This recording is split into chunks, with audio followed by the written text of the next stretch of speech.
Gather around, Skull Brothers and Sisters. This is Minnesota Sports Talk, presenting Under the Lights with your hosts, Justin and Dave, next in 3, 2, 1.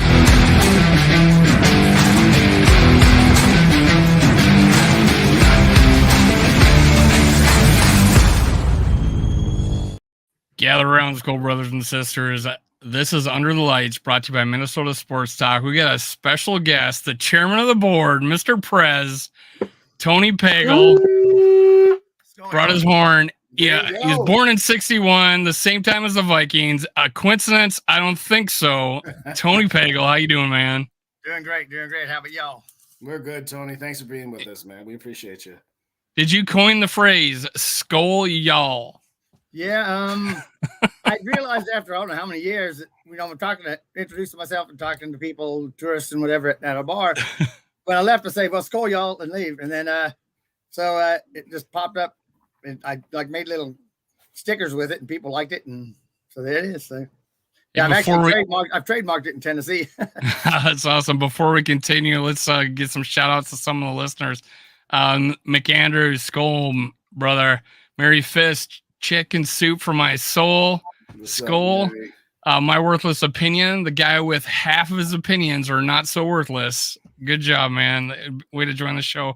McAndrews, Skull Zone, Roger, what's up, man? So many. Mary again, Bob Swede. We got Davey Chains, Davey 2 Chains.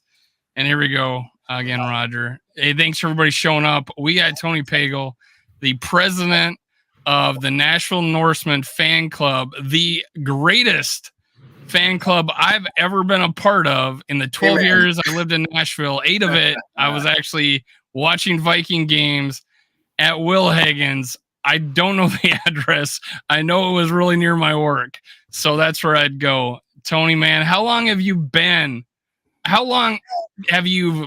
part of the Nashville Norsemen? How long has it been? Well, I was a founding member. They we started out with just a bunch of vagabonds independently walking around looking for empty bars with a 10-foot satellite dish. I was one of those. And we bump into each other at bars every now and again. And in 92, there was a new bar. It was a couple years old. A couple of guys found it. They called and said they'll let us watch every game. And I think 9 of us showed up that first. That was 32 years ago. This would be our 32nd season. And 9 of us showed up, and we slowly grew to about 30. And then the newspaper did an article on us, and we were like 75, and the rest is history. So. Wasn't there a bartender that was from Minnesota? Didn't I hear that was a story? What was it named? Carissa, I think, was from Minnesota.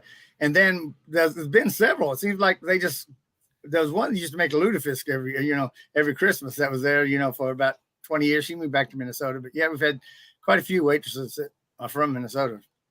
How I found it, I think I met some coworkers after work, and that just happened to be near where I worked. And I'm looking on the wall, and there's a Fran Tarkenton autographed jersey, I think. Wow. And I'm looking around. There's more pictures of Viking fans. I'm like, what's this about? I'm like, oh yeah, they meet on Sundays. And so I started showing up. Yeah, it's a great place. They we had a big display case I brought in with a bunch of our stuff in it too, but it was glass, and drunks and glass don't work, so they got broken a little bit. So we took some of the decorations out that way. But yeah. Yeah, I guess if you want to play cornhole or bocce ball, that's the place to go, or volleyball, in fact. And volleyball, yeah. So and we're packed now. We usually have 150, 200 people at least, sometimes 250, every week. So it is. It grew every year. I remember, unfortunately, that was the place I was watching the 2009 NFC Championship game. So my memory, that place will be ever etched in my memory. Yeah, all the memories of the last 30 whatever years. Like the Minneapolis Miracle, I was laying face down on the table going, oh God, no. And I hear everybody cheering, and we hugged for 2 hours. So, the 12 men on the field, and interception was Brett Favre, and missed kick. Yeah, all those. Tony, you're depressing our audience. Why are you bringing all that up? No, I've said this before, but I was at home watching the Minnesota Miracle, and my TV shut off. It was on one of those 4-hour timers, and it shut off while we were in the huddle. Right. And Well, like I said, that 2017 was a great year, even the way it ended. It's like last year was a great year, even with the way it ended. So, I mean, you got to just enjoy it. So, what's next? What do you got going on? What are your outlook for the fan club coming this next year? this next year, I mean, basically, we're preparing for 2024. Because 2024, the Vikings come to Nashville, and we had like 1,000 people at the first tailgate. They only come every 8 years. So in 2008, we had like 1,000 people, and Ziggy Wilf tailgated with us. Nice. At 2008, Mark Wilf tailgated with us, and we had like 4,000 people at our tailgate. And now Nashville's like doubled in size or more, and we got more tourists saying they're going to come, and there's no place to tailgate. I don't know if we're just trying to find out how we're going to take over Nashville and how many people are going to be there. So that's going to take a little preparation. So. I went there for I think it was I forget what game. I think it was a preseason game, but I think Vikings fans travel well. You saw it in Miami last year. Yeah. You were there, and we took over. It seemed like we took the Vikings World Order took over one section. The South Florida fan clubs, we got 2 of them. They took over this other area. It was several thousand people, Viking fans, and we were the ones cheering the most, I think, because we won that game. But both teams weren't playing all that well. But we represented for sure, and the Vikings World Order showed up really strong. Yeah, that was a little warm in my outfit like this because I wore this in Miami. Even that you got to represent because that's how people remember to come to Nashville. That's what people see me now at the U.S. Bank and go 2024. I'll be there. I mean, because that's what I tell everybody. I am going to pencil in that date because I have not been to Nashville since I left in 2014. Oh, so man, I'm looking for. I wanted to come for the. It fell through. I was going to come for the draft in 2019. Ended up not coming. Regret it because you were on stage announcing our draft pick. Who did you announce and what did you say? Chris Boyd, my boy Chris Boyd. I got to go. They told me on the 7th round draft pick, our first of like 3 or 4 7th rounders. They told me like 4 hours before because Spielman they were afraid he'd trade the pick away, and so I got up there. I mean, I figured I was going to wear my coat and everything, but I had my Studwell jersey on because that was Studwell's last day. And right, I had this, and I asked them what I could wear. They sent me like 5-page thing of what corporate stuff and whatever. And they said, well, we'll give you 30 minutes, and we'll tell you what you can wear. They took me back there. I was second in line. I just looked at my coat and everything, threw it in the corner.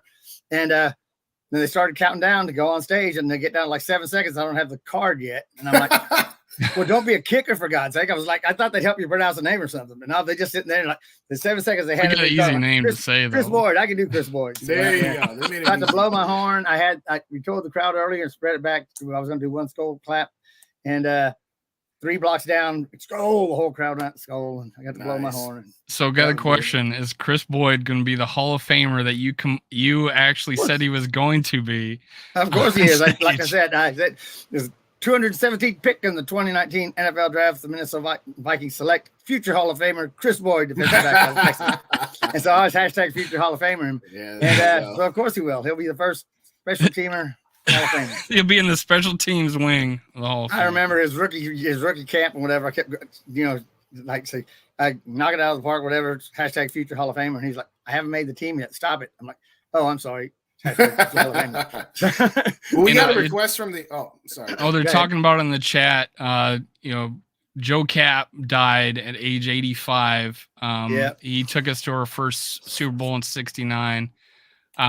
You're the only one really who got to see him play. Joe Cap mini helmet. Nice. Broke it out. You're the only one on this on the screen here that got to see him play. You were a kid when it happened. What are your memories of Joe Cap? No, he's the first quarterback I remember. My first memories, I was 7 years old, and so it's like snapshots and stuff. But I remember steam coming off the purple people eaters, and I remember him jumping up in the air and throwing these weird duck things. And I remember he ran over Cleveland, so I must have been before the Super Bowl. Hit a Cleveland linebacker who was scrambling, and that Cleveland linebacker hit him, and he knocked the linebacker. He's knocked him out completely out of the game, and just sauntered back and played again. He was a tough guy. and he was a team guy. And I remember him and a defensive guy got in a fight over who lost the game. They both said it was their fault, not the other guy's fault. And they got in a fight over, the offense lost the game. No, and they fought because they wanted to take blame for it. So he's a team guy. I hate that he, left the way he did, and then went to New England, and New England, and there was the contract dispute, and it went to court, and he actually won the court, helped free agency and stuff, but he didn't get any money for it, so he just kind of stepped aside. But that's the type of guy he was. Yeah, he seemed pretty, pretty stand-up guy and a leader of men. That's just been my kind of memory of him. Yeah, tough player. Old 40 school. For 60. That was Clint Patches half credit for the MVP, and he said, that's where 40 for 60 came in. And what's funny, when I was doing some research, you're right. I put a little short up just of a 1 minute snippet of his 7 touchdown game, which he still has that record. Granted, he's tied with a handful of other people. But what's interesting about it is that was against the Baltimore Colts, who they had lost to in the playoffs the previous year, and they just absolutely got smoked by the Colts. The Colts were just running this 9-man blitz, he called it, and they were totally unprepared for it. But the next season at the Mets, they were prepared for it, and he actually threw 5 touchdown passes and came out of the game saying, "All right, it's a blowout. I don't need to be in here anymore." Well, then they knocked out the backup quarterback. And he went back in, and he's saying, well, if they're going to keep blitzing, I guess I'll just keep throwing more touchdowns. So he ended up throwing 2 of his 7 touchdowns after he had left and came back into the game. It was just an incredible day for him. But as been mentioned, the Colts didn't know what else to do but blitz. And yes, said, okay. One question that we did have from My Worthless Opinion, he said, could you stand up and just take a step back so that they can see the whole coat? Well, I'm not wearing my pants, but you can see the whole coat here. That is the best thing we've ever had said on this show. Yeah, I'm wearing shorts. And actually, I just took this vest out of my luggage, and all the buttons came off in my luggage. I don't know what happened. So, like I said, I'm just unpacking from the draft. So you have to come see me in person if you want to see it for real. All right, there you go. Yeah, dude, if you guys ever get a chance, to go to Nashville for the game, make sure you reach out to Tony ahead of time. He'll tell you where they're tailgating. Honestly, I'm not kidding. I've been to some fan clubs because I've lived away from the South Dakota since 98. And of any place, I'd say that Nashville had the best fan club I ever got to go to watch football games. So, and Tony by far is the most gracious host. And every time they do something great, he blows that horn. So it is a ruckus. It's a good time. Since you left, I found a kick drum, bass drum in someone's backyard, and I took it apart. Oh, now he's got a freaking drum. We have a skull chant drum now. So we skull chant, we sing the fight song, blow the gallon horn. Yeah, so we do everything. So it's like U.S. Bank South. I think my fan club's really trying to imitate the things that you do. They got their horn, and they got their chants, stuff like that. I think your joy of the Minnesota Vikings is spreading wherever you go, man. Absolutely. People know who you are, that's for sure. Yeah, and now you're showing up. You even showed up in COVID on the television, right? Or on the screens right behind the commissioner when he was announcing picks. Yeah, I had my internet was a little slow, so I didn't get Justin Jefferson that year. I was in the virtual draft, but I was trying to know for Ezra Cleveland. I was blowing my horn right in his ear. You could hear it as he was announcing the pick and everything. So yeah, that was good. So you get to announce Ezra Cleveland? No, the commissioner announced him, but they had like I don't know 16 people or something behind him cheering while he did it, and I was like right over his shoulder, blowing my horn right behind him. And I think I might have been there for whoever number 2 was. I don't know. Like I said, my internet was a little spotty back then. I've got better internet now. I don't even remember who we drafted after Justin Jefferson. I don't even know who we drafted after Darisaw. Those 2 picks stand out, and I don't care who else we drafted the last 4 years. They had Dallas doing the same thing for a Monday night football game at the commercial breaks. They had like a block of fans cheering. And we were playing Chicago, and Chicago fans were really boring, so they just kept showing the Viking fans, cheering and blowing the horns and stuff. Given they went to commercial break on a Monday night football game, that was cool too. So let's get some more shout outs here. Scolder Soup, Tristan and Salt, Skull for Life, Skull Zone. I think we already said you. Norse Forest, awesome. Davey 2 Chains again, man. Raymond. Love having you on every time, man. Dr. Proto, afternoon, man. Geez, I hope if I don't say your name, Dan Henneman, I appreciate it. Sarah showed up. Howdy, y'all. This girl is the luckiest person alive. She wins the free giveaway cards all the time. When GG Sports gives them away. This is great. A lot of regulars, some new people I don't necessarily remember seeing. We're broadcast. I don't know if you know this, but we're broadcasting on 2 YouTube channels. Cool. So I'll make sure. Let me take this off. We got Purple and Gold for Days and Minnesota Sports Talk. If you're listen to one and not the other, make sure you go subscribe to both of them. Now, and the link to his Facebook group is in the description, I believe, on both channels as well. But if not, we'll get it up there by the end of the show for sure. Yeah, nice meeting you all. Somebody in there. And so we want to get your view on this draft, man. You were there. First of all, tell us about your experience this time at the draft. This draft was a little different. Every draft is different. Like I say, Nashville was really the first one. The Vikings were the first people to fill that. They had 50 invited guests, and they were normally, given to corporate people. They'd invite 6 or 8 super fans in a contest. Vikings, when they came to Nashville, gave us all 50 each day, so we had 150 tickets to the draft, 20 on stage and 30 in like a mosh pit. And all the other teams were getting a little embarrassed because we were like dominating the whole time. So then since then, they don't do the corporate gifts anymore. They invite super fans, and everybody started doing that. So you can thank the Vikings for that. Nice. Then we had the COVID year, and then Vegas was Vegas. I helped the Vegas club because they really didn't have a club. They had a bar and helped them get in, and so I got into that one. And that one was kind of about the same. They got rid of the mosh pit, and there were like 25 maybe people in a group on stage or up by the stage. And that's the way it was here. It was 25 people in Kansas City Club, but this time they had the biggest draft stage in history. So they had a whole bunch of room behind where the inner circle people sat. So they just let people in, and so it's like a little mosh pit again, a little standing room only thing. But you were actually in the VIP area. You can go to the VIP, concession stands and stuff. And so that's what we did. I went and talked to security the first day and found out which gate they're going to be letting people in, and that kind of stuff. And so we could sneak in that way because I didn't get to go in this year. It's Kansas City Club. They had, like I say, they have every right, and they should. It's a once in a lifetime thing. If like I say, if there's an empty seat, I'll take it. But if there ain't, I'll help you out and then sneak in somewhere myself. So that's kind of what we did this year. The thing about this was, for the first time ever, I couldn't take these horns in with me, and so I had to Saturday morning.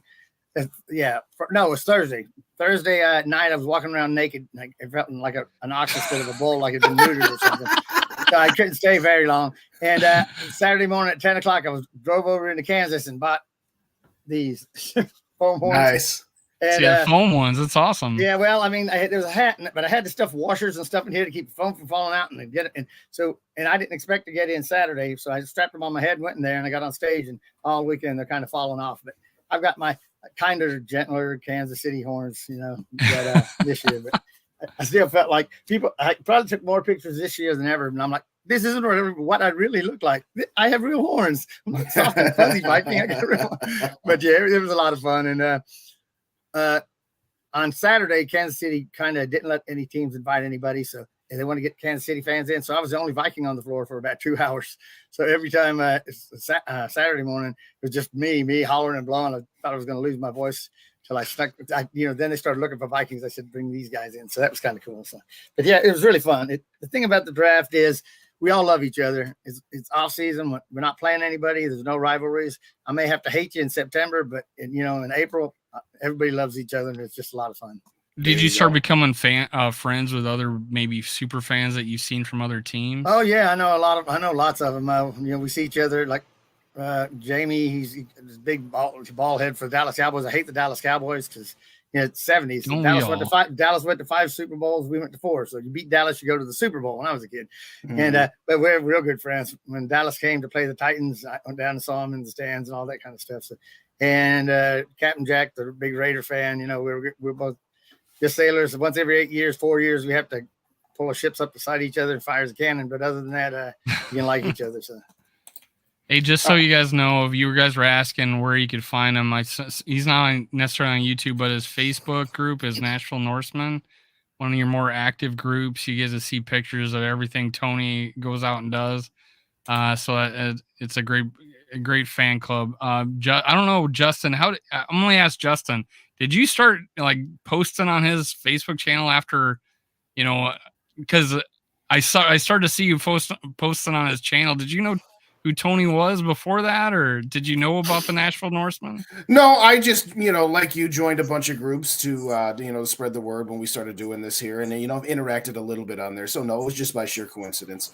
So no, I didn't have the pleasure until tonight to be introduced and to have a great conversation with Tony. And by the way, I'm going to sidetrack for just a quick second. No, the jersey right above the right shoulder of our guest is number 55, Scott Studwell. It is not Laquan Treadwell. Somebody asked, "Do you have a Laquan Treadwell jersey in the back?" A bit of a difference there, yeah. Just a touch. Yeah. So I'm sorry. I'm like, no, that is not Laquan Treadwell. So sorry, yeah. I had to get that out there. I told Tony that's my favorite player ever. So that was great, and he got to meet him at 2019 draft, you said? Yeah, he was his last game. Came by and said hi to us. And that's about the only time I met him, but just like I did Steve Jordan, you had a picture somewhere. But I did get to wear his jersey, like I said, for that pick, which was his last day with the Vikings. So I did. Did he have blood on his pants when he was talking to you? I'm surprised he didn't, because when the game was starting, he'd have blood on his pants. That's my memory of him is every game of him having blood all over everything. Guys do not get 200 and some tackles every year like he did. I think he's still probably listed as like the second most tackles in NFL history. You've had Joey Browner at your fan club, right? His brother lived in Franklin, just outside Nashville.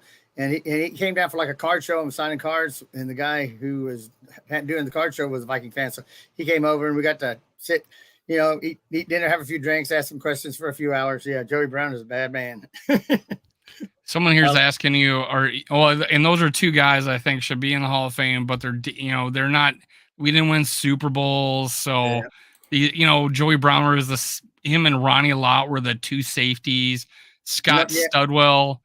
There was a Bears linebacker stealing all the thunder. But they won a Super Bowl. We didn't, so there's players that just fall through the cracks that were just amazing for the Minnesota Vikings. Yeah. I mean, as I say, my 80s are probably one of my favorite times, just because, like I said, it was so hard to get to see a game. So when you saw a game down here, it was like really special. And then you had all these players. I got the Viking Update newspaper, Bob Lertzman's Benchwarmer Bob's newspaper every week. And I'd read it like 100 times just because I knew like every who went where and what college they went to and what they played. And probably could still tell you 90% of the 88 team right now or whatever, what college they went to. But it was, it was just because you had to work so hard for it. It made it special. So, yeah. I think Mary actually wants to, go on a Vikings date with you and watch a game. So, come on! I had to ask my wife. Come on down to Nashville. My wife I made my wife hate football because she's like, oh my god, driving around. Oh really? Empty bars and let's just say we started dating. She's like, we're not driving around today looking for an empty bar with a 10-foot satellite dish already. I go, well, man, and she do that. And then we got married. She came to the games, and then she started bringing a book to read. And then at halftime, she'd want to go, and then. About 94, she's like, I'm working on Sundays. So she's a nurse. She works on Sundays, so she doesn't have to go to football. So.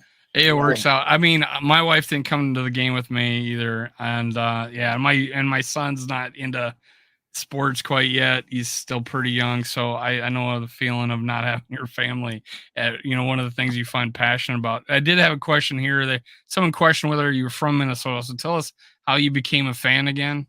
Okay, yeah, no, I'm Tennessee my whole life. I was born in East Tennessee outside Knoxville. And 69, I was 7 years old. I saw these purple monsters coming out of a tunnel, steam rolling off them, and they were just eating everybody alive. And just like I say, this quarterback would jump up in the air and throw these weird wobbly passes and run over linebackers and knock them out. And they were just, how could you not love that? And like nobody in my family liked pro football. My dad didn't. He was a college football guy. He was from Iowa, actually, but he wasn't a Vikings fan at all. And so I just fell in love with the Vikings. And like I said earlier, I probably would have 7-year-old probably would have gone away. But 3 months after that, a kid moved in next door to me, and we became best friends for life. And he had a Vikings jersey on, and that was it. If he ever started lagging, I'd remind him we're Viking fans. If I ever started lagging, he'd remind me we're Viking fans. And we were Viking fans for 50 years. I mean, he passed away a couple of years ago, but we were Viking fans, best friends for forever. So. Is he still around with you, or is no? He like I said, he passed away from cancer. Passed away. 18. It was really cool. Cool thing about it is I wrote the Vikings a letter saying maybe send him a get well card. They sent him this huge box of stuff like gloves and hats, and everybody on the team signed this big card saying you've rooted for us, we're rooting for you. I mean, Adrian Peterson and those type of people who don't usually sign. And he'd wear it to oncology, and Rag, his oncology nurse, who was a Denver fan, asking her where all her autograph stuff was. And yeah, but I mean, who does that for a fan 1,000 miles away? So I mean, that was really cool. And like I said, who gives all your draft tickets to a team 1,000 miles away? What owners tailgate with a fan club 1,000 miles away?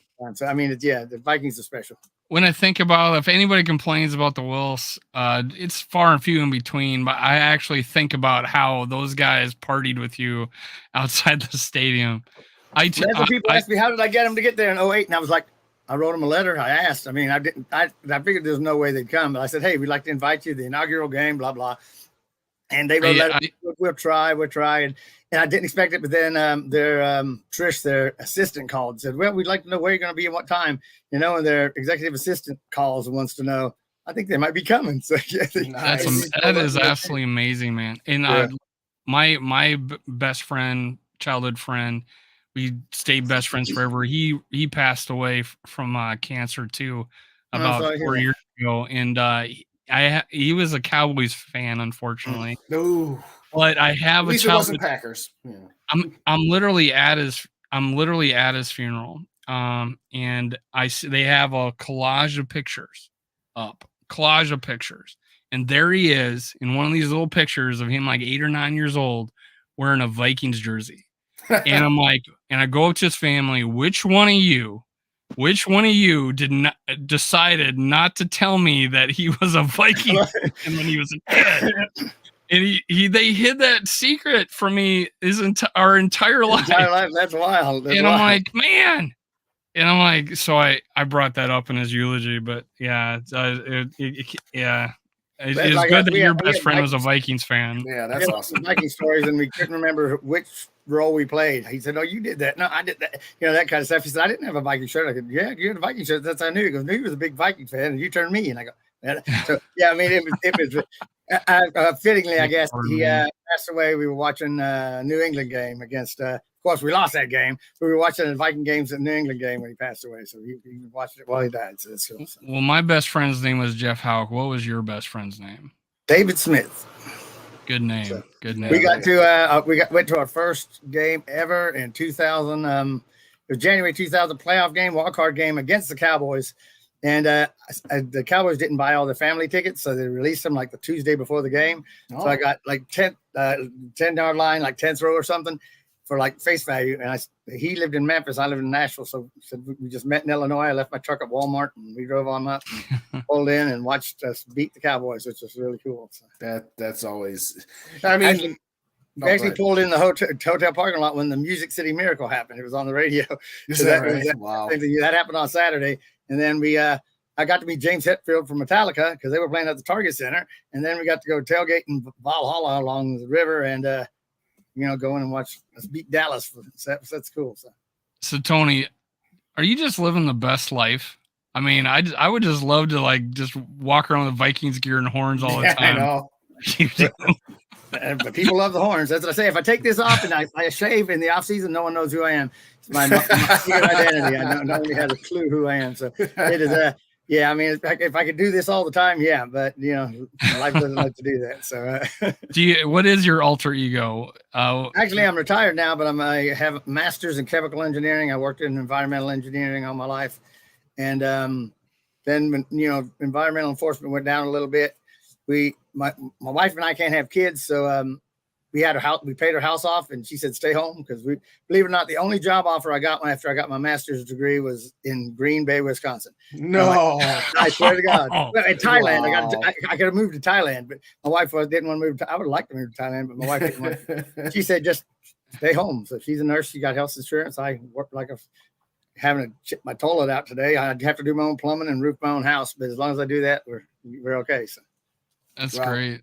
On behalf of everybody, say thanks to your wife. We know what it's been like for, nurses, and that my mom's a retired nurse as well. So we always got to say thank you to those, frontline workers who keep us safe and healthy like that. So I'll let her know. They do work them to death too, man. Yeah, absolutely. Absolutely. Well, I guess you mentioned, okay, if the Cowboys and the Packers are in the NFC Championship game, which one are you cheering against more? I don't watch it. When Cowboys and Packers play, I don't watch the game. And I turn the TV off and go read a book or something. I seriously. So who are you hoping when you read the newspaper the next morning lost more? I'll ask it that way. Dallas always hated worse than anybody, even Green Bay, because in the 80s Green Bay stunk, except against us, believe it or not. Right. We tell our listeners all the time, man. They had the same record. They had the same record in reverse in the 80s against us that we had against them in the 70s. We were like 15-9 or 15-6 or something, and then in the 80s they beat us all the time. I mean, I don't know why. So, but yeah, but now Dallas has been so bad for so long that maybe you get tired of Packers. So it depends on who's been better. I can't root for Dallas, but I don't know. I'm putting a call into Kim Jong-un and asking him to focus his longest missile towards that stadium. Or just do like you did for the movie theaters and hack the whole thing so the TV broadcast breaks down. I mean, just hack. If there's a natural disaster to happen right now, it's located. No, that's a miserable game to watch. Honestly, yeah. That would be us, man. We're fixing to win the NFC Championship game, and a blimp will crash in, or a nuclear missile will hit, and we won't get to go to the Super Bowl. So. In '79, I turned 18, and I said I'm getting me a Norseman tattoo. Next time they go to the Super Bowl, I was being a little smart ass, thinking, they go to 100, I won't win them. But I'm 61, I still don't have a tattoo. I mean, it's just like who would have thought that? I mean, that's ridiculous. But happened. Yeah, we have the third winningest team in NFL in the Super Bowl era. Yeah, but we're the only team with a winning record not to have gone to the Super Bowl. And I think that top 21 have all been to the Super, have all won the Super Bowl, have been to it, except and we're number 3, and we're not. We're number 3. And I think since 87 or 92 or something, we are the only team that has only NFC team besides Detroit that hasn't been to the Super Bowl since like 92 or 88 or something. I mean, it's like the Cubs curse, the Boston curse, the White Sox curse. Except for it's football. It's like insane. Yeah. In fact, 91 was the last time. Well, if you want to throw in, was it women's soccer? No, women's basketball. We haven't won a championship since 91. So that's crazy. Yeah, I thought 98 was going to be a great year because UT won the national championship, University of Tennessee. Mm-hmm. I'm like, I never thought I'd see that. I was like, Tennessee and Vikings both going to win in 1 year. Hey, but yeah, we know that don't happen. So yeah, that's what people say. At least they're not Detroit. I think I'd rather be Detroit because I don't mind when we stink. If we stink, I just don't want to get 30 seconds away and, like I say, and drop a pass or 12 men on the field after a timeout, versus out of field goal range, or miss first kick in 2 years, or invent the Hail Mary pass. I mean, I just don't want to do that. That kills me. What's next? What crazy ass shit is going to happen next? Well, if you look at it, I'll tell you this one day. I'm a numbers guy, but there's a pattern.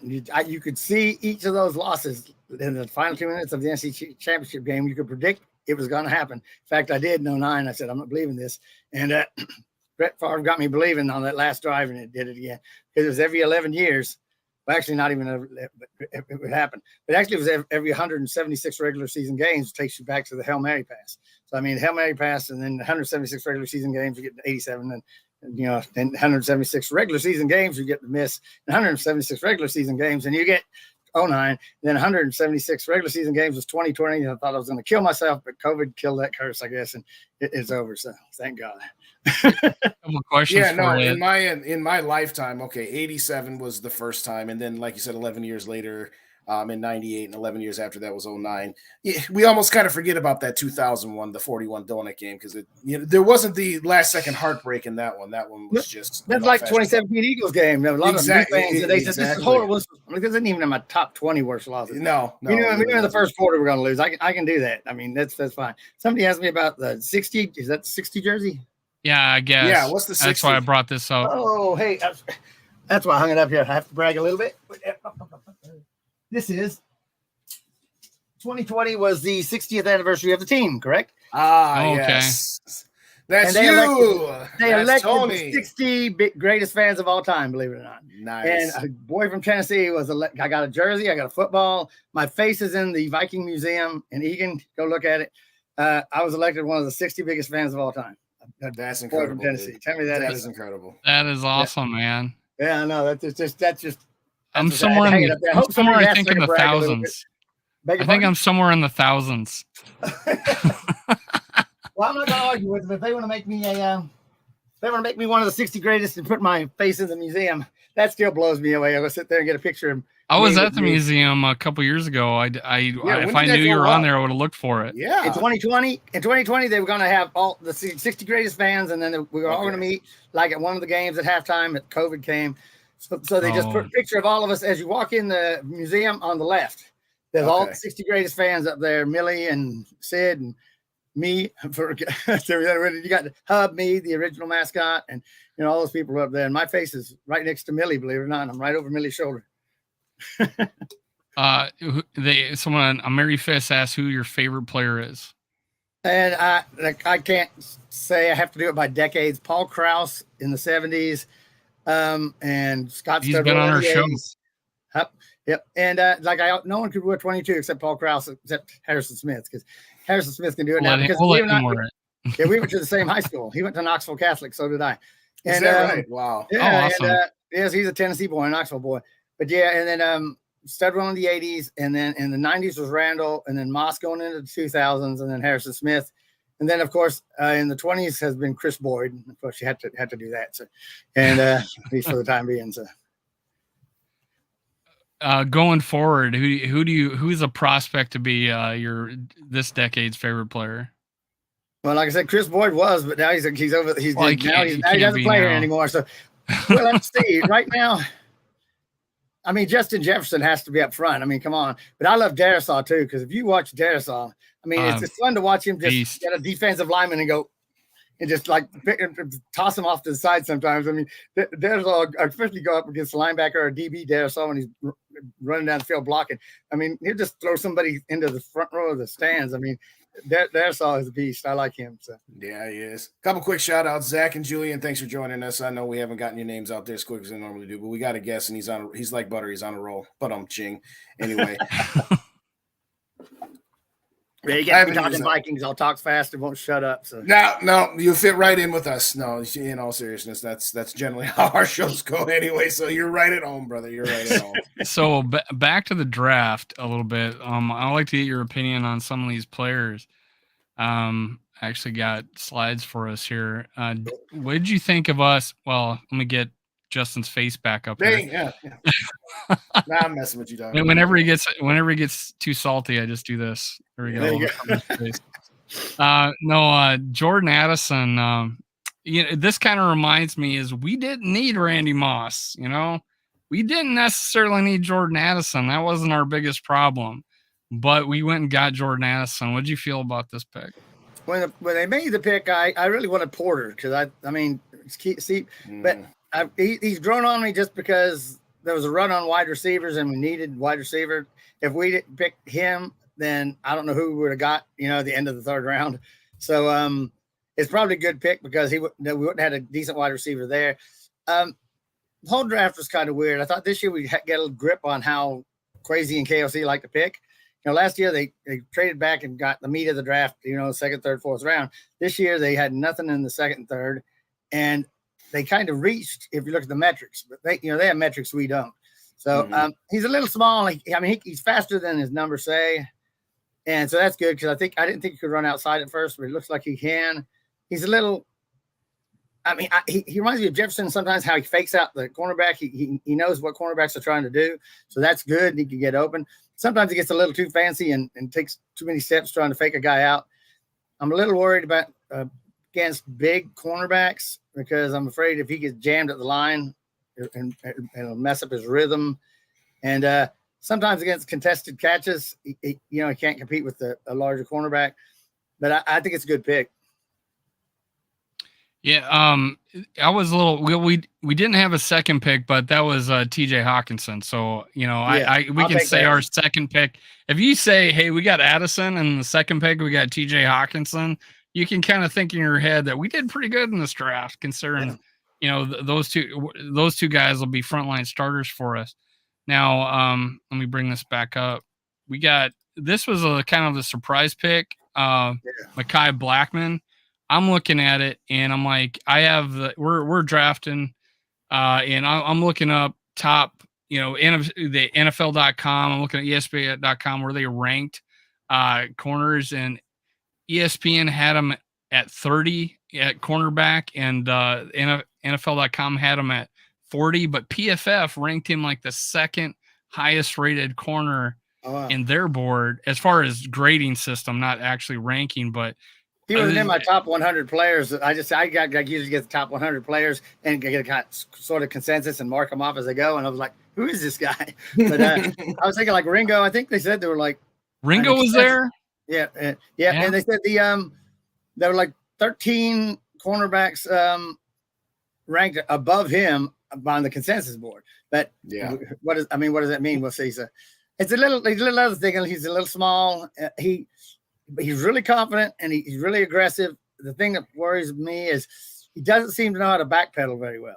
When he starts coming at him, he turns his hips, and that allows the wide receiver to turn him, get in his blind spot, and it's gone. He needs to learn to stay square and backpedal, and you can probably teach him that. But he's really confident. He's really handsy though too, and I'm afraid he's going to have to learn how to not use his hands. That was one of my points. As I said, he's in the receiver's back pocket, but he's also holding on to it. Mm-hmm.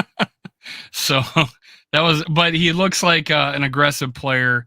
I think probably he's not necessarily reach talent wise, but the fact that he was ranked so low on so many boards. But again, there's just a big disconnect with what the media thinks and what guys actually watching film.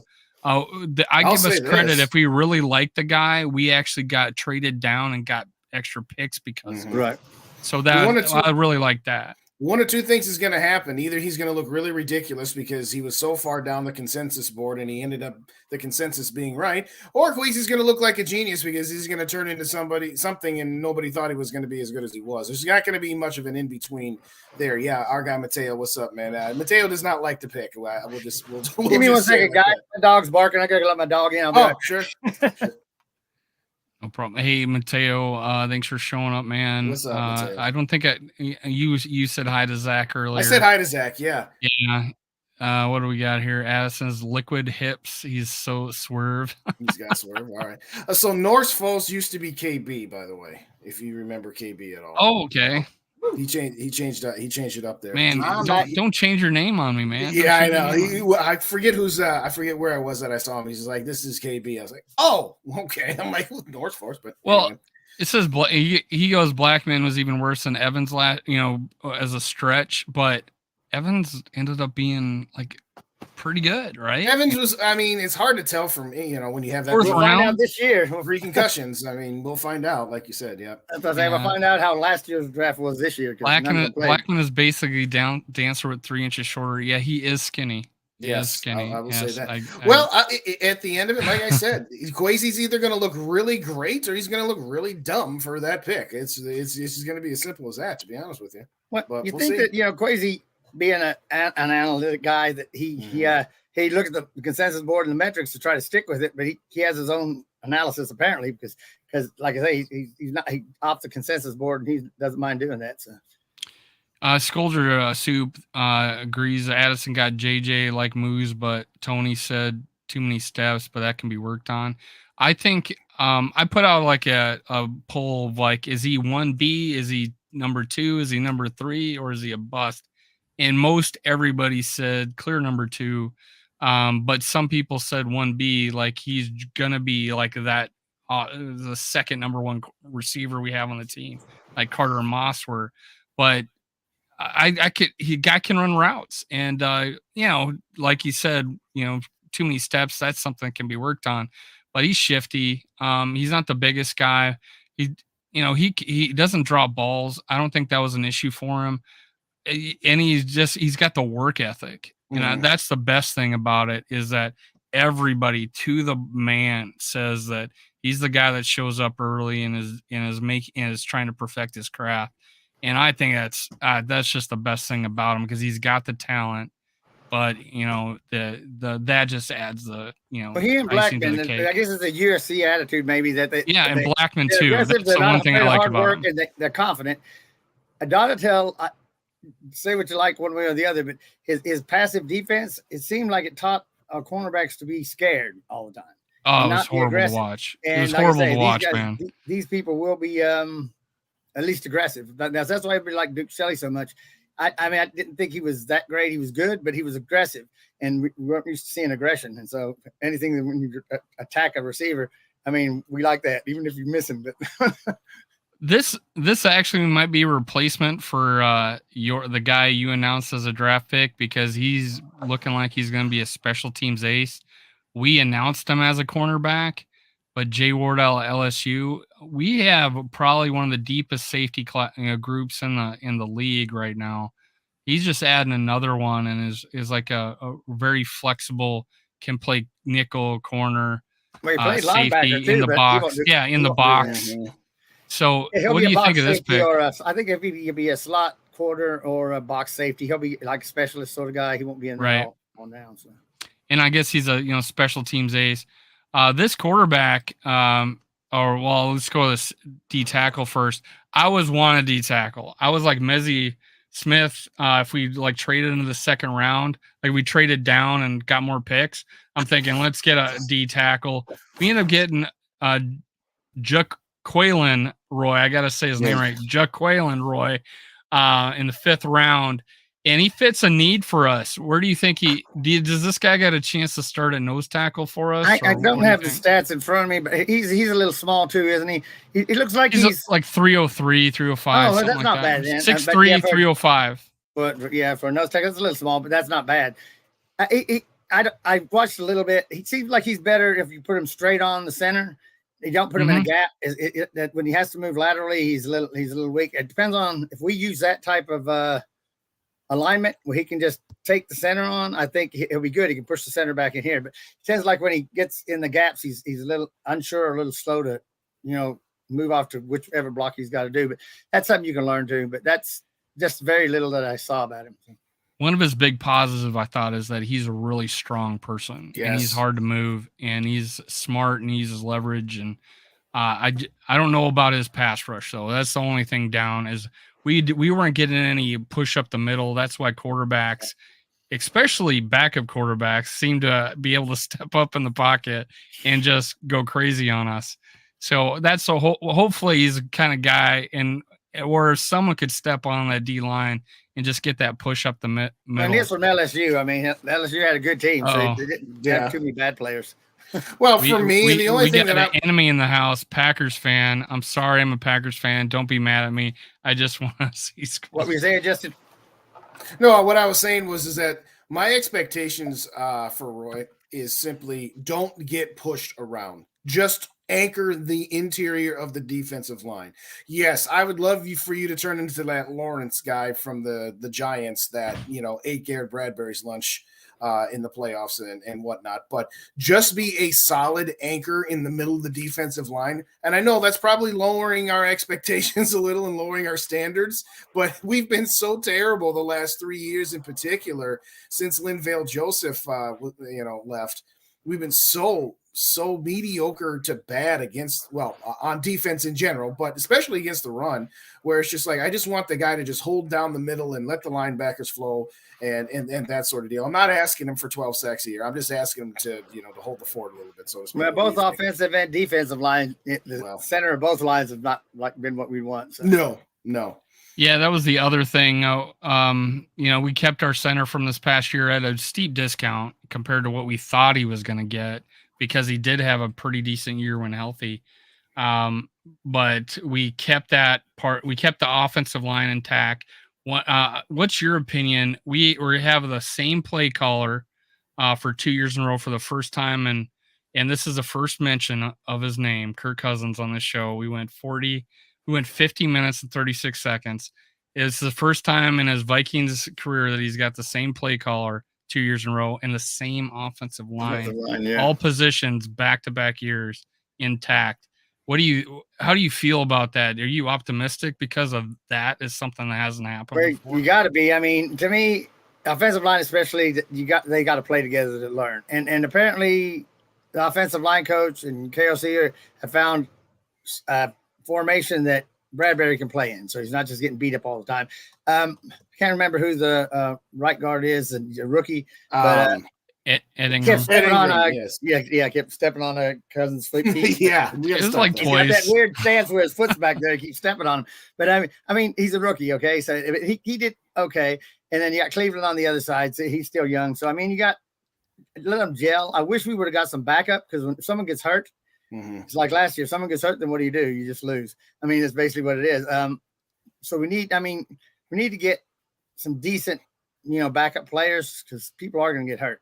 And but I mean, you can't draft everything all at once. I mean, you got to draft what you can draft. So now we did take a quarterback in the fifth round. A lot of people thought of us taking potentially a quarterback in the first round. We think that if it was CJ Stroud or Anthony Richardson, who maybe dropped a little bit lower, we would have tried to go up and get him. That didn't happen. We ended up taking Jaron Hall in the fifth round. Did you get a chance to look at him, or what are your thoughts about him? Yeah, I mean, like I said, I'm from UT. It would have been nice if we took Hooker and he became a franchise quarterback. Well, but I liked him. I was high on Hooker. I don't think I would have taken him in the first round and that kind of stuff. I think that Jaron is a lot like Levis and Hooker, if you want to know the truth. He's a little smaller and he doesn't have quite the arm strength. But if you watch when he gets time, and he didn't get a lot of pressure at BYU, and he's got time, he can put the ball on a dime. And but the thing, when he doesn't get time, he just freaks out and gets scared and throws. He starts falling back and throws the ball in weird directions. If Kirk could just say, look, you're going to get hit sometime. Watch me do it. Okay. Now just stand there, get hit and throw the ball. He'll be okay. But that's the thing that worries me is, when he sees somebody coming, he'll throw the ball way too early or, when he still has time or, he'll start falling back and be off his feet when he throws the ball and throw an interception. But he's got probably one of the better arms as far as just throwing intermediate passes, like throwing over the shoulder catches and put them on a dime. But he's just got to learn not to be scared. Well, I think he falls into a really good position to being able to sit behind Cousins for at least a year. And he doesn't have the expectations of, okay, you're either going to start right out the gate or 6 weeks into the season is when you're going to be expected to start. So I think he's in a really good spot. And I think, as I've said a few times, that's why you hired Kevin O'Connell after 8 years of Mike Zimmer in 1985, run, pass, punt. And I don't care about offense. I just care about defense. That's part of the reason you hired the guy, was to develop the next guy. And I think he's in a really good spot. Go ahead, Dave. I'm sorry. I didn't mean to cut you off. Well, I was just going to agree with him. He's talked about putting the ball on a dime. What I saw was that he was able to anticipate people being where they're supposed to be. And then he was also be able to throw people open. And for some reason, he had a real big knack on back shoulder throws and like corner of the end zone. Jump balls, not necessarily jump balls, but he put it where his receiver could go up and get it. If it didn't, it would go out of bounds. And he had a lot of those plays, and he ended up having, 30 touchdowns and 6 interceptions or something like that. For well over 3,000 yards. It's a great pick in the fifth round. I mean, it was just like he had a Hendon Hooker type numbers, but just in the fifth round. So it was really good. And Justin, you made the point of went in a good place because they pretty much have similar personalities almost.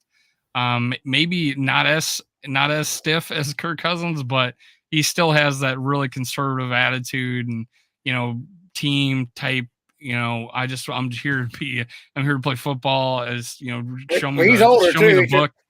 Yeah, he's 20. He's 24. I want to say. 25. Yeah. He's a few. Yeah, he's a little younger than Hendon Hooker, but no, he's 24, 25-year-old Mormon. So yeah, he's got to be a little more conservative. Yeah, he had 2 years at a adult. mission. 2 years in a mission. So yeah, he's a much more mature than some of these guys coming out. But one last pick that we did, and then we can probably say goodbye to you for today. But we just love having you on, man. Don't be a stranger. But let's talk about this last pick. That's there we go, Dwayne McBride.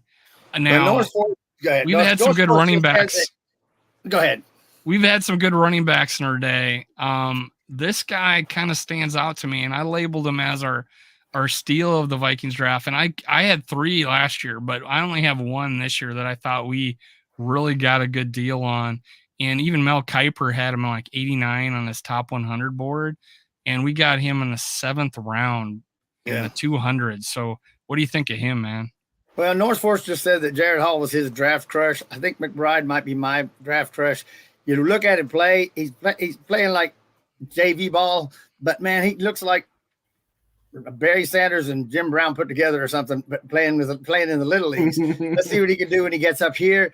But I mean, I could see him just being like, wow. I mean, I really do. So we have to see. It's kind of like Jared Hall we were just talking about. I think in preseason, Jared Hall will look really good because he's not going to get a lot of pressure and not going to get hit. Now, we have to see what he does from there. So I think people are going to start really liking him. I think this guy, during preseason and stuff is going to look really good. I'm really, really looking forward to seeing what he does in game time because, I mean, he looks like, I don't know. Yeah, I'm surprised he's in the 7th. One of the things I watched was someone said a video, hey, go watch the 2 games where he played Power 5 conference games. One of them was, I think, LSU, and I think he only had 13 carries, but for like 60 yards.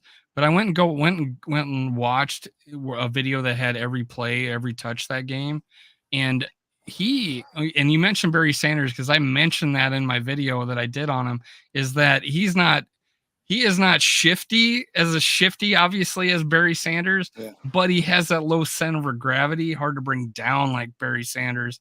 And that's what I liked about him because he was able to take 5-yard losses to get back to the line of scrimmage where he just couldn't come down. And these are big SEC players that were just not able to bring him down. And he had a catch in that game and he didn't fall down on his butt. So he looked like he could still catch, even though he's only caught 5 balls in entire college career. But there was a lot to like about him. I think I took away from that is that he held his own and even scored a touchdown walking in against LSU from like 8 yards out. So I think there's a lot to like about this guy. And if he gets a shot, and as long as they talk about, he had like 5 fumbles last year. So that's a knock on him, whatever.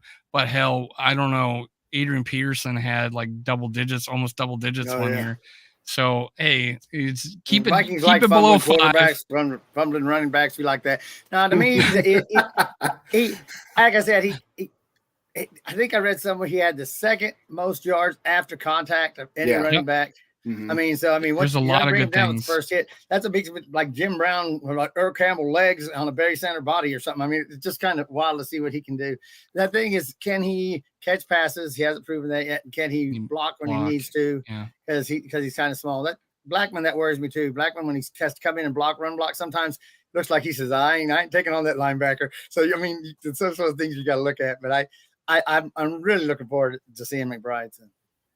Yeah, no. Another content creator that we've worked with a couple of times said he's got the spin move of the spin doctor. He does. He has that, and he's got the hands of Adrian Peterson. And so you take that for whatever it's worth. But thank you for pointing that out there. One of our thanks, Norris, for putting that out there. 4.67 yards after contact. That means is utter. Now, like you said, we got to look at the level of competition that he's playing and what schools and all that good stuff. But I don't care what level of competition you're playing at. If you're still getting almost 5 yards after you're getting hit, contact, and he's still doing that in the games against the big boys too. I mean, he's still. So I mean, to me, I'm really looking forward to seeing what he can do. So. Hey, any last words before we let you go, man? What's your outlook on the season? Everything. We had one of the best undrafted free agent signings that I've seen in a while. I mean, we got the two top guys, that a lot of people picked with Pace and Carter. Yeah. And then I think Knowles will be good. Knowles is like a Cordero Patterson, so we'll see what happens there. But I think Carter, once he gets, he's the Army guy who, once he gets to go ahead and put weight on, because in the Army you got to put 100-pound pack on. Yeah, they train completely different, right? Yeah. I mean, line, you don't have, you don't put 100 pounds on and run 20 miles, when you're training, to be a lineman or whatever. So, but I think I just those guys I'm excited about too. To me, we got tons of great value. We didn't have any picks in the meat of the draft like we did last year. We had a lot of picks in the meat of the draft. So this, I think we got a lot of value picks, but let's see, 4th, 5th, 6th, 7th round value. Let's see what that does. Yeah, I like these 3 picks. We were kind of shallow on off-ball linebackers, and getting Pace kind of made me feel better about that. And honestly, he blitzes, so he could probably play anywhere linebacker wise. At least on the first 2 Sam downs. Mills, Sam Mills of the New Orleans Saints. That's what right. That's like exactly 230-pound Hall of Fame linebacker. I couldn't think of his name. I did a video on Pace, and I just couldn't think of Sam Mills' name. But I said he's a lot of really good under 6 foot linebackers out there, and he's the guy that I would think of. Yeah, that's what I thought the first time I saw his size and everything. I'm like, that's Sam Mills again. He's an inch taller than Sam Mills or something. So hey. No, one of the guys that we work with is his name is Rap. He absolutely loves Pace.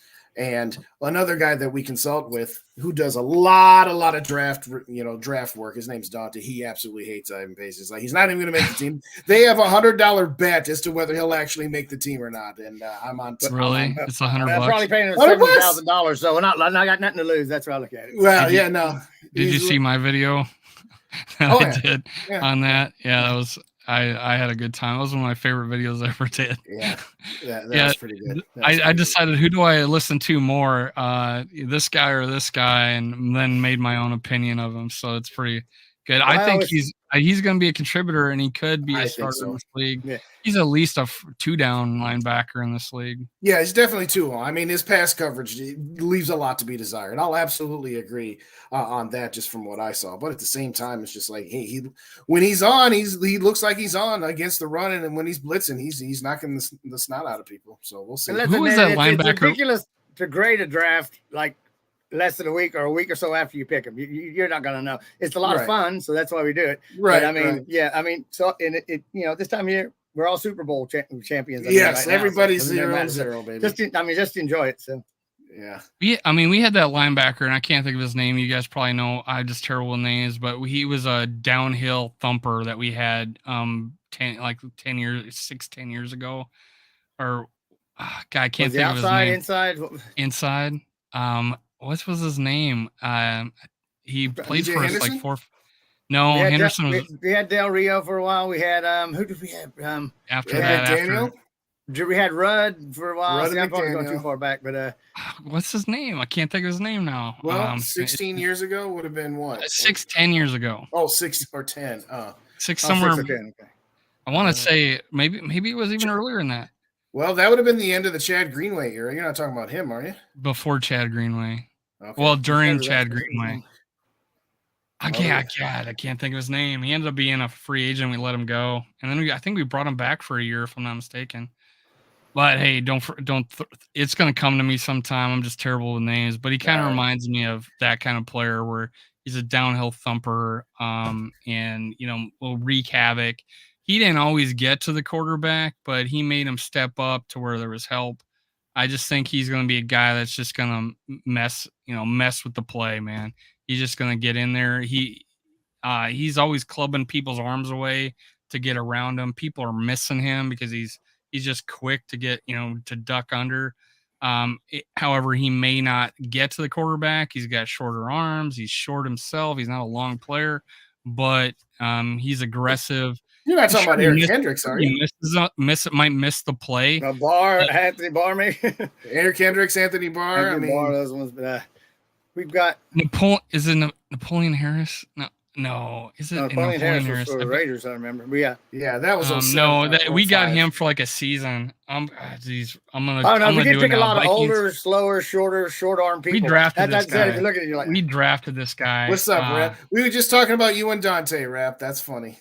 Yeah, there you go. We were talking about pace, so we were talking about your little honeybee action with Dante there. But anyway, well, anyway.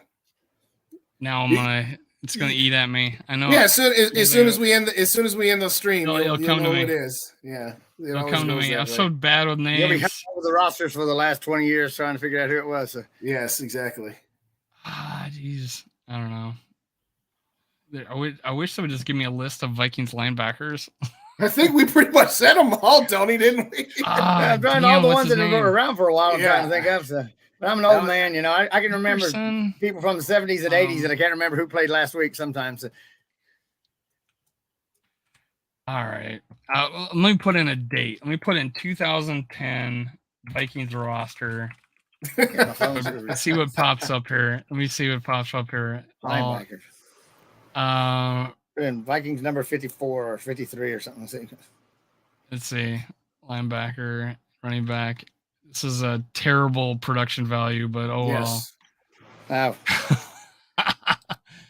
Well, you could talk about something while I'm looking it up. Well, I'll go ahead and talk about 2024. I got to remind you all of that.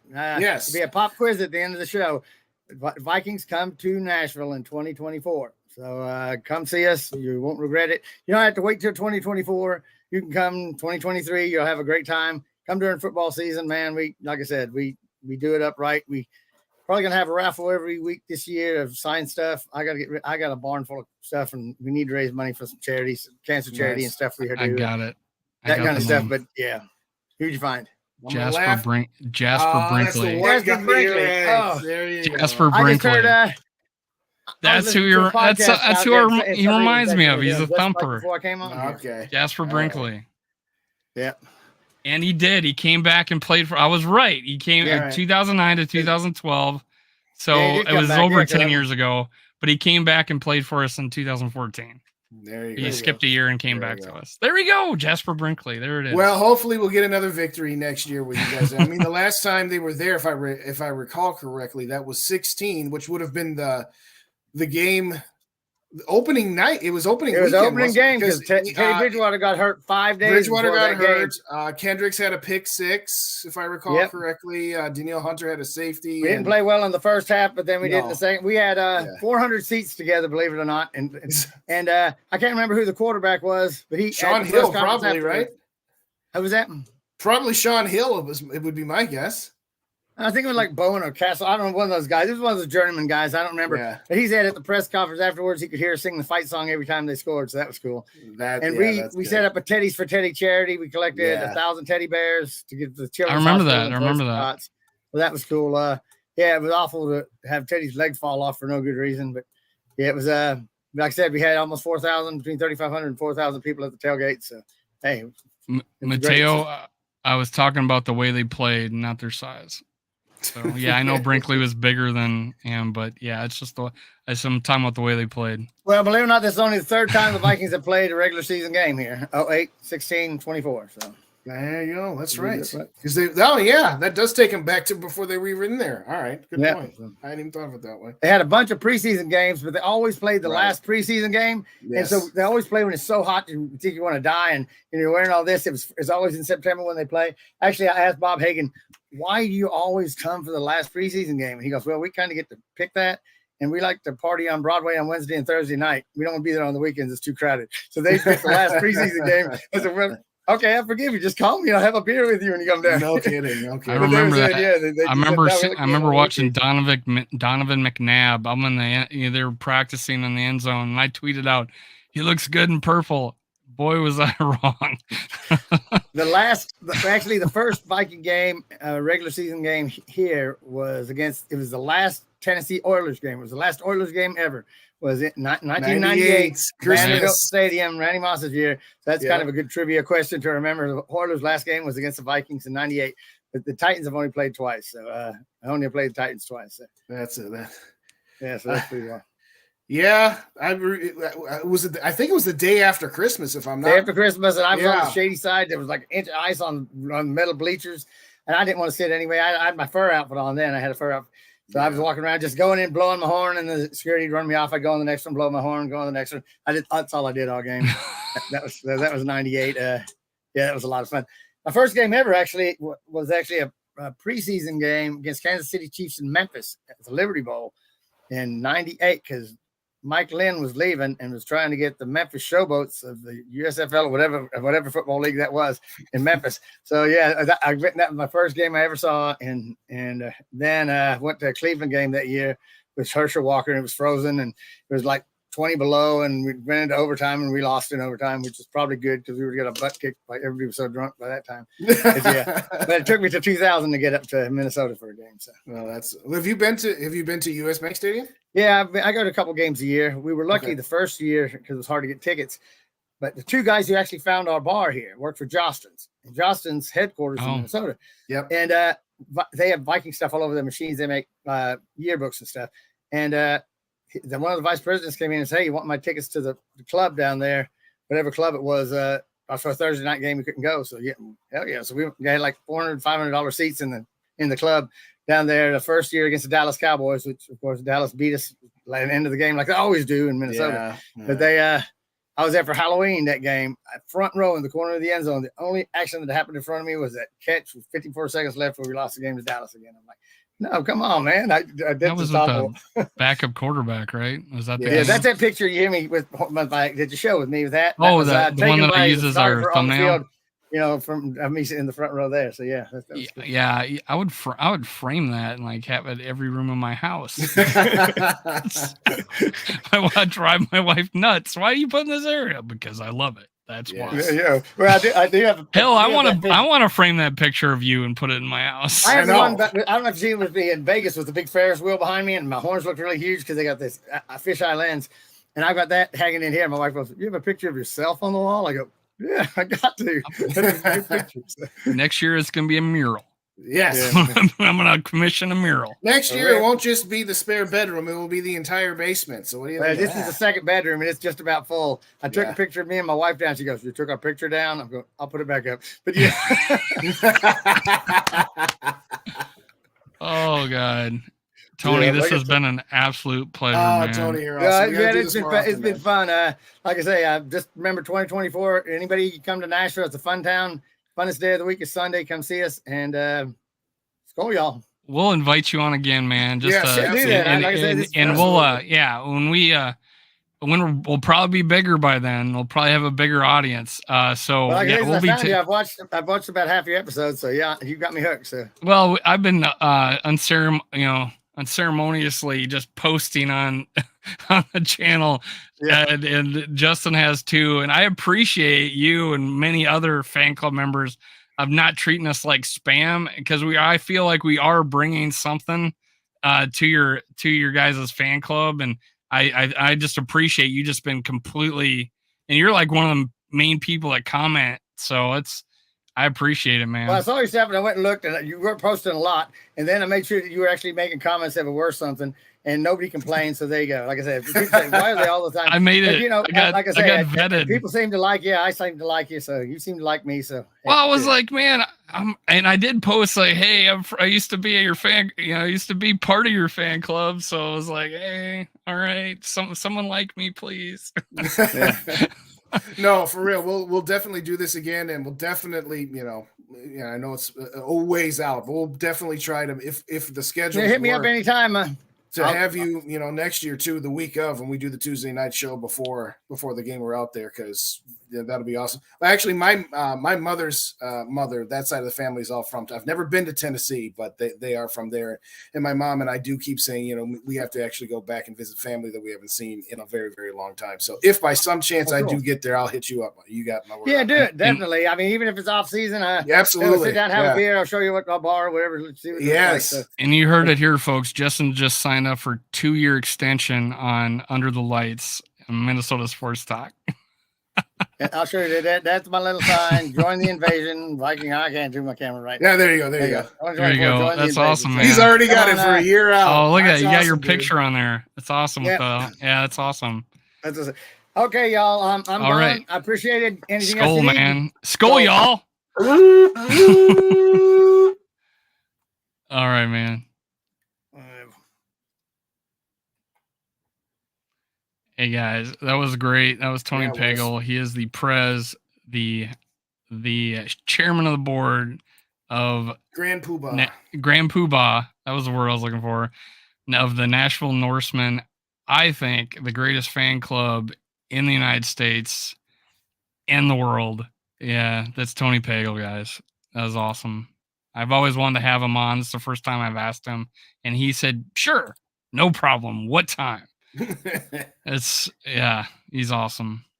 I got his links to Twitter and Facebook in the description on mine. But let me share. Let me just share it in the chat again. If you guys want to go join his fan club, here it is again. You got it.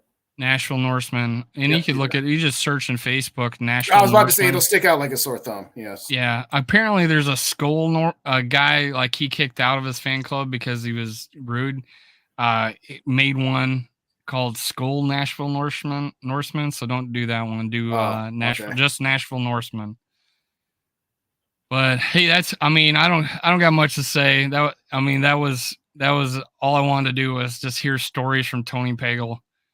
And it was worth it. It was awesome. Well, just to kind of recap some of the news as we talked about a little bit earlier. And again, he was a little older than he goes back before our time, but rest in peace to Joe Cap, the original man for the 40 for 60 bit who took the Vikings to their first Super Bowl. I just put a little short out there. So when you guys are done, check it out if you haven't seen it, but it's just a couple of quick highlights of his 7 touchdown passing game. That is still tied for the most passing touchdowns in any regular season game in NFL history. Somebody asked earlier, do we think Dalvin Cook is going to be on this team after is going to stay? I still say no. I'd be utterly shocked. The only way I'd be shocked too. The only way I see him staying is if he decides to take a pay cut, which is what he said he wasn't planning on doing. No, the Vikings are not keeping him for that amount of money. If they end up cutting Cook and getting nothing in return for him, if they at some point had an offer for him, I would be a little irritated by that, to say the least. Even if it was something as little as a 6th-round pick, it's like, okay, something is better than nothing. I guess I'll just ask you. We'll just wrap it for maybe a couple more minutes here. What do you think? Again, it's the same old news, but Zadarius Smith, Danielle Hunter, where do you stand now? Do you think that any one of these guys are going to be back? Do you think one of them will be back? What do you think, Dave? It's almost like you have no clue what's going through, what Kwesi will do. Yes, I do feel like I think they probably want to keep the 2 defensive players for this season. I think at least one of them stays. But I do think Cook's gone. But like you said, the only way he does stay is if he takes a big pay cut. Not even necessarily a big one, but saves us a little bit of money. I don't know, but just the way, because of who we drafted in the 7th round, I still think it's a steal. We don't need a running back, but if we kept Cook, but hey, now we'll have 3 really good running backs without him. I just think the writing's on the wall. I too would be disappointed if we didn't get something in return. We'll see. Yeah, I think he's gone. I think it's 50-50 on it. Well, I'd say 40-60 that Zadarius is here. And I would say I'm leaning like 70% that Danielle Hunter stays. I maybe 80. I think that's the way it's gonna go. But who knows? They all 3 could be gone. They all 3 could be here. But that's what see all 3. That's how I'll bet on it. I can't see all 3 of them being here, but that's. Here's the thing: you don't have any money right now to sign any of your draft picks. Yes, we keep talking about the O'Neal restructure could free up 10. Well, freeing up money. If Cook goes, we pay. We have the money, right? If Dalvin Cook is traded, I had the numbers. I'd have to look them up. Obviously, you get more if he's traded because if you cut him, you get too many. Oh yeah, you save 7.8 if you cut him and 9.8 if you trade him. If you trade him, both would be enough, I think, right? You only have 6 draft picks. Now that's very, very, very true. That's a very good point. I don't know. To me, it's just kind of the only thing we only have 6 and no second, so that probably would be. I'd probably do it. The only thing and it's a 23rd pick, not the 12th. It's like so we'll save some money there. It does drive me crazy, the amount of uncertainty, and it's just like, can we just get this done and be done with it and move on with the rest of our lives? But I guess Kwesi's like, hey, I'm not gonna make a move until I absolutely have to, and I'm gonna try to hold out for a better deal. I don't know, but Well, I and guess. for me with all these guys, depth, I'm on the mindset that this is a window year for me. I think it's a window year because if we can, if just getting a defensive coach improves this defense, and then the players that we brought in or kept improves this defense enough that it does make us a window year. So us having depth at running back, having depth at edge rusher, that just helps us this year. If that's the worst case scenario, for me, almost worst case scenario is we lose all three, and have no depth. Right, and we're paper thin at edge rusher. That's my worry. That would be like the worst case scenario. So I'm thinking if we got to keep one. I want to say that Daniil Hunter's probably the most flexible because he could play down lineman. Mhm. And I just don't see him or playing edge. for $5 million though. I just don't. Well, I mean, he's already got his money, though. I mean, I'm under the impression that you signed a deal, you took your money earlier, it's worth more now, not later. So yeah, I don't see that happening. I see something happening to where if something happens, it's going to be some sort of extension or maybe a pay raise or a guaranteed thing for this year, just to get him to be happy and play. I don't know. He could figure something out. But yeah, I'm just saying, I think worst case scenario is us losing all three of them and not having depth. That's in Davenport, apparently number 0 now. If he comes out and Daniil Hunter and Zadarius Smith and these other guys that stepped up last year and Willikis and all these guys, that might actually be a pretty big fucking strength for us. Except for who knows what's going to happen on the D tackle, but he's got weapons. We got weapons on D. I think we got an average corner group. I think we got a exceptional safety group. Inside linebacker could be average.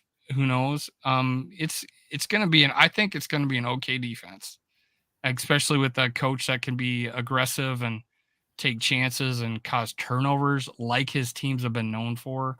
I feel good about this season, and depth might be an issue if we lose all three of those guys. To amend my numbers, it's $9 million if he's cut, $11 million if he's traded. This is Dalvin. Oh, that's good. Yeah, that's tons of money. Those are post June 1st numbers, and I'd be shocked if we're not doing anything before. We're not doing anything before, so I'm amending it to say 9 if cut, 11 if traded. I mean, what you said, that's definitely the ultra optimistic. I mean, it's hard to be worse defensively than we were. So, yes, theoretically speaking, just a coaching change should by definition make them at least not that garbage.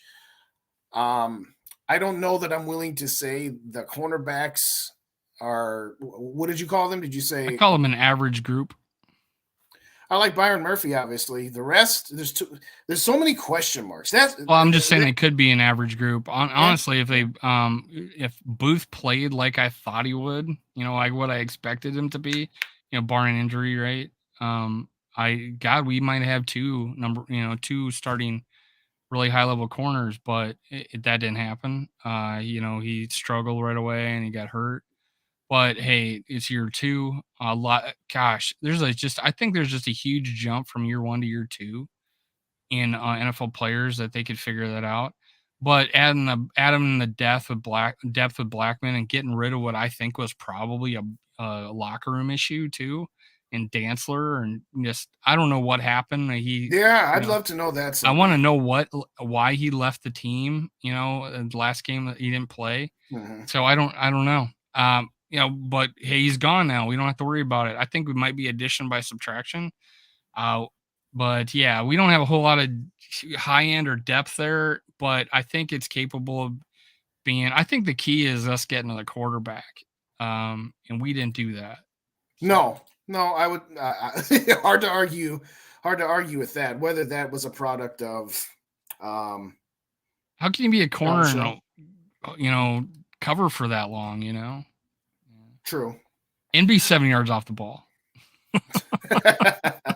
Everything was wrong with that. And it does really go.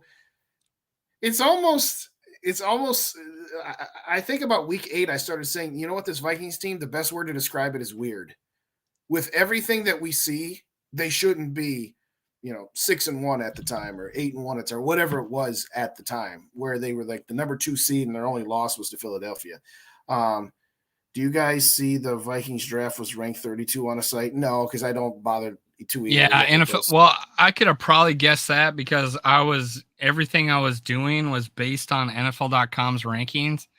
And when I saw our cornerback in the 3rd round, like 40th and 3 pages deep on their draft board, and page 2 wasn't even touched yet, and only 9 other corners were taken, I think it was.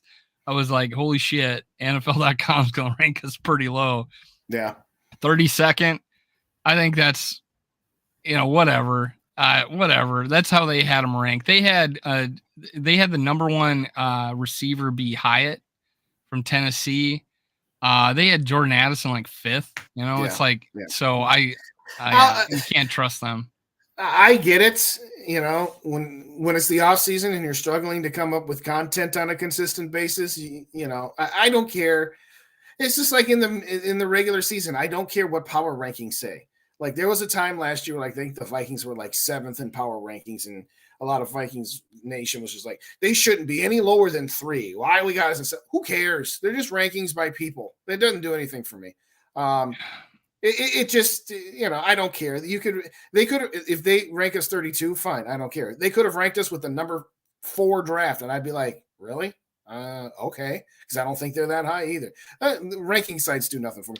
I saw one earlier today where they had the Vikings, power rankings wise, they had the Vikings at 16. And I'm like, come on. That's ridiculous. Yeah, they had the Vikings wide receiver core as number 10. I'm like, come on. Anyway. So I don't care. Yeah, there's some weird rankings. It's a bias, obviously, but it's like when I'm walking around and I'm from South Dakota, I'm a Vikings fan, and I'm in Nashville or wherever city I am, and they say, sorry man, Vikings been so terrible for so long. I'm like, what are you fucking talking about? We haven't never been terrible except for 1 year here and there in the past 40 years. It's like, so they don't know. They have no idea. They just think the Packers and Aaron Rodgers and Brett Favre have just been running roughshod on us for 3 decades. But no, we got some NFC title games sprinkled in. Who said this to you? Just, people. I'm living outside the state, right? Right. So they just don't know. They don't think about the NFC North in like Nashville or Miami. Yeah, nobody's gonna care about it. Yeah, down there. I mean, because like you say, you go to those places once every 8 years. They're not going to pay attention. We talk about the East Coast bias, right? Yes. Like ESPN, East Coast bias. All they care about is East Coast teams. That's why like the Jets and Giants are going to win the Super Bowl every year. Oh yeah, I mean, how many primetime games? A bunch of crap. I'm going to set the over under at 3.5. 3.5 noon games for the New York Jets. You can take the over or the under. Just noon games? Just noon games. For the Jets? For the Jets. Over under 3.5. They got 17 games. So in order to hit over, you only need 4. Are you right? So you're also talking about the afternoon game? No, they can't have an afternoon game. It's just okay. So 3 games. I would say 3.5, man. Yeah, that would be. I'll say over just because. But you had to think about it. It's so close. I mean, because it's a good the number. Jets are going to be on Thursday night, Monday night, Sunday night, and they're going to be in the 4:00 window. I'm saying to you right now. Hey, what's up, Tony? Thanks, everybody. Had a great. Thanks, Tony. Yes, a reminder, thanks for coming, Tony. 2 years from now, make sure you're in Nashville. Yeah, we're at 1 year from now almost.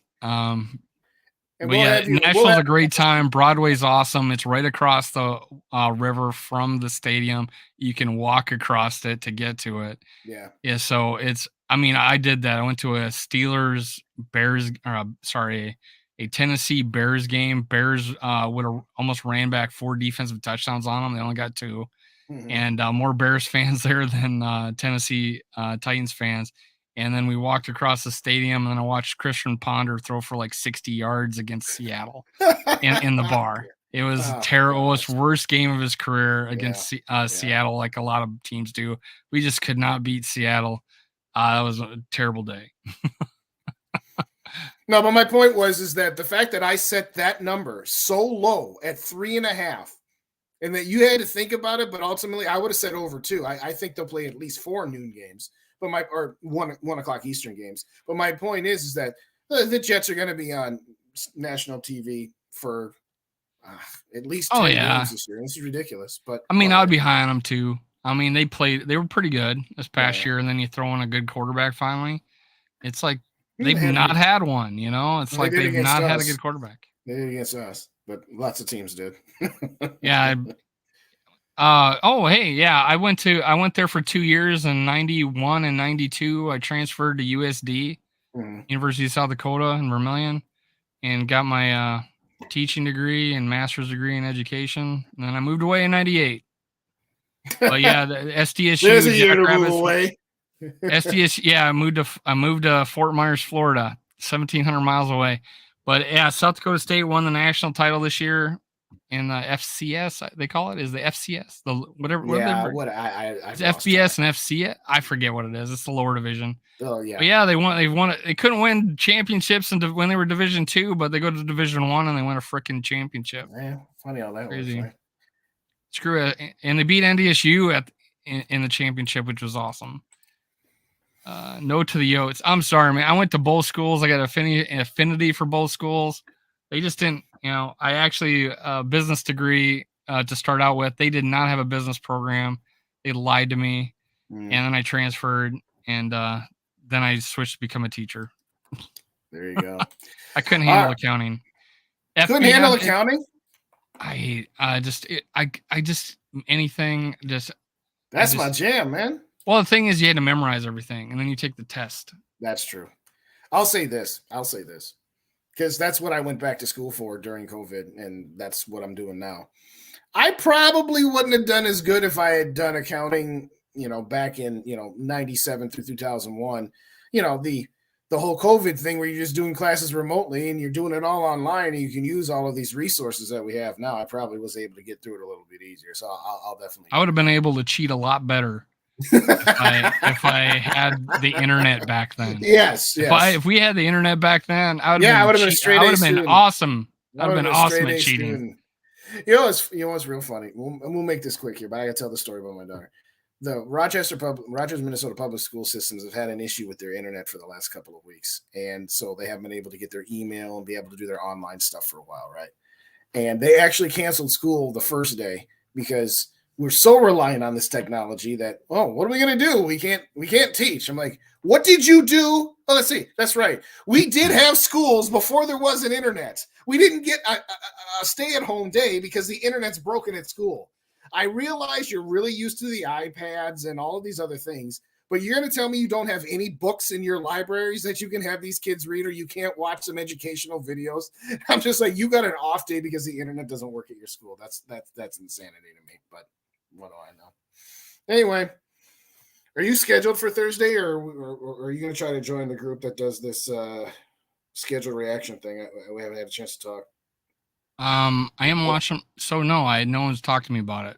Well, it's been in the group chat. Sorry. Nothing is crazy busy at work the past couple of days. But yeah, my wife's going out on a Mother's Day girls' night out type thing on Thursday, so I'm at home watching the kid. I think I probably could jump on. All right. I wasn't sure if you had like Johnny or something for your normal. No, he's going to show up tomorrow. So tomorrow, Wednesday, the school experience. Johnny's going to be on there with us. Okay. I think we're going to try a ranking show of like all the NFL, all the Vikings players. I don't know. We'll see. That's a lot of names. It's a lot of names to put in a ranking. We'll see. What's that? Normal time tomorrow, or normal time, 8:00 Eastern, 7:00 Central. Okay. Me and Johnny are not gonna have a show on Thursday, so he's gonna appear on Wednesday, and then we'll just me and him will probably have one start up again next week. I just had my wife's thing; she can have her fun. Well, nothing is official. I don't know if we're going to just do it on Purple and Scold or Purple and Scold Media. If we're going to do crossover, I know Gigi announced it yesterday that we were doing something. So keep it tuned to Minnesota Sports Talk, Purple and Gold for Days, Purple Pocket Podcast, Gigi Sports, and of course, Purple and Scold Media. There will be a show on Thursday on one of our channels at the very least. So hit that subscribe button, hit that notification button. And if you didn't hit the like buttons on the way in, hit the like buttons on the way out. And thank you, everybody, for joining us. I know it's been an hour and 35 minutes, and we didn't talk a whole lot of Kirk Cousins, and Dave and I didn't argue, so you're probably thinking, is this the Twilight Zone? No! It was a joyous day for me. I don't know about you guys. I'm less stressed now than it's less stressful for everybody on the way out. But jokes aside, we appreciate everybody who's always joining us. We saw a lot of the regulars in there tonight, and I know a handful of y'all still in here, still throwing chats out there. I don't know why Two Evils saying this made my top 5 shows. Yeah. Top 5 shows today. Top 5 today, right? In all seriousness. Yeah, Skull for Life. We'll do something. I don't know what we're going to do or where it's going to be. We'll be out there. But thanks, everybody, for joining us. Y'all have a great rest of your evening. Skull Vikes. We'll see you Thursday. Well, first, we'll see you tomorrow on the Skull Experience. Then we'll see you Thursday for the schedule release Super Show. Good night. And then again next week. All right. Skull Vikings.